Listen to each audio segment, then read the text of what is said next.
In Japan, archaeologists dug up a sword so huge it couldn't possibly have been made for human hands. In Italy, an entire Roman library was preserved by a volcanic eruption, but scientists warn that opening its books could destroy them forever.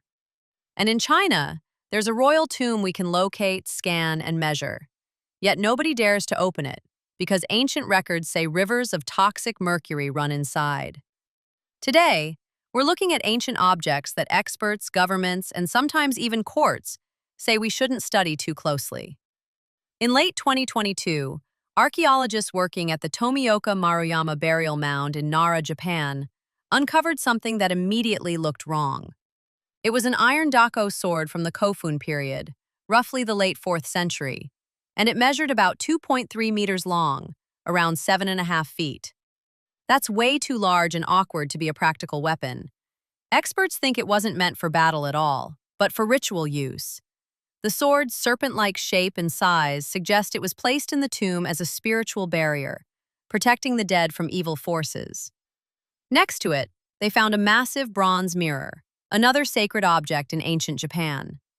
So whoever was buried there wasn't just given valuables, they were sealed in with a giant ritual blade and a sacred mirror.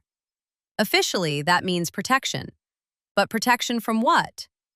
When Mount Vesuvius erupted in 79 AD, it buried not only Pompeii, but also the nearby town of Herculaneum, and with it, something almost impossible, an intact ancient Roman library. Hundreds of scrolls were superheated and turned into brittle black cylinders that look more like chunks of charcoal than books.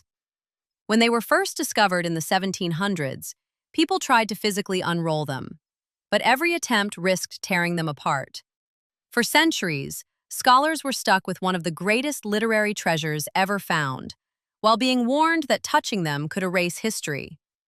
Today, scientists use advanced scans and AI to virtually unwrap these scrolls without opening them, slowly recovering words sealed for nearly 2,000 years. But the warning still stands. One wrong move could permanently destroy a text we haven't even read yet. These scrolls survived a volcanic eruption. The thing that might finally destroy them is our own curiosity. In 2023, researchers exploring caves near the Dead Sea found a narrow crevice hidden behind rock. Inside were 4 Roman swords and a javelin head, astonishingly preserved for roughly 1,900 years. Even the wood and leather survived, which almost never happens. Most archaeologists think Jewish rebels captured these weapons from Roman soldiers and hid them as a war cache, planning to use them later. But later never came. The swords sat untouched in darkness for nearly 2 millennia, until experts finally reached them, just in time, because looters had already been damaging other sites in the area. Here, the warning is practical. These objects survived empire, rebellion, and 2,000 years underground. Their biggest threat now is human hands. Egypt has warnings of a very different kind. In the Saqqara necropolis, the tomb of Kentika, an official from over 4,000 years ago, contains rare scenes tied to the ancient Egyptian calendar and an explicit inscription warning against desecration. This isn't some modern mummy's curse invented by tabloids. Ancient Egyptians really did carve warnings into tombs to protect the dead and the sacred space. Then, in 2025, officials confirmed that a limestone painting had vanished from Kentika's tomb. Someone walked past a 4,000-year-old warning, removed a relief, and left. The real issue is theft and damage, but it's hard to ignore the symbolism. The tomb warned people not to violate it, and thousands of years later, somebody did exactly that. Across the ancient Greek world, people used thin sheets of lead as weaponized magic. They scratched tiny curses on them, against business rivals, ex-lovers, legal opponents, and then folded, pierced, and buried them in graves, wells, or sanctuaries. These weren't decorative pieces. They were intended for the gods, the dead, or the underworld, not for living human eyes. Some even came with lead figurines whose hands were tied behind their backs, locked in containers alongside the curse.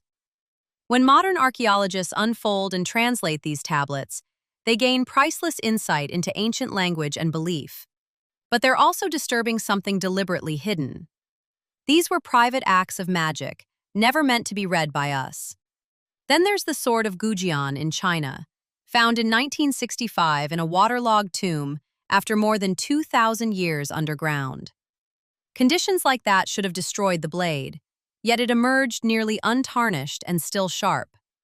The inscription identifies it as belonging to Gujian, king of Yue, and its almost impossible preservation turned it into a legend. In the ruins of Hattusa, the ancient Hittite capital in modern Turkey, sits a polished green stone among the remains of temples, walls, and inscriptions. The Hittites left behind thousands of tablets detailing their laws, wars, and gods. But this stone has no clear explanation. No inscription. No obvious function. Some think it had ritual importance. Visitors often treat it like something powerful, touching it or making wishes, while archaeologists keep their distance. Officially, its purpose is unknown. In a city full of written records, one of the most striking objects is the one nobody can quite explain, and that mystery alone makes it unsettling. In 2018, construction workers in Alexandria uncovered a massive black granite sarcophagus, nearly 9 feet long, sealed with mortar. Online, people immediately joked, and half-seriously begged, officials not to open it, warning that whatever was inside might unleash a curse. Archaeologists opened it anyway. Inside were 3 skeletons floating in foul, reddish-brown sewage water that had leaked into the coffin over centuries. No royal mummy, no monster, just human remains, contaminated water, and a strange burial scene. It wasn't a supernatural catastrophe, but it was a powerful reminder that sometimes the unknown is just uncomfortable reality. Across the ancient world, people buried texts, weapons, magic, and entire palaces with their dead. Some objects were meant to guide and protect. Others were meant to threaten, curse, or control. What makes them unsettling today is that so many of them weren't created for us at all, and they often come with built-in boundaries. Warnings on walls, materials that crumble when exposed, or dangers like mercury that force us to pause. Maybe that's the real message behind these discoveries. It's not that every artifact is cursed. It's that the past has limits, and the more powerful an object feels, the more careful we should be about deciding we have the right to open it. If you enjoyed this deep dive into forbidden artifacts, let me know in the comments. Which of these would you open if you had the chance? And which one would you leave buried forever? Don't forget to like, subscribe, and share this video if you love ancient mysteries. Thanks for watching.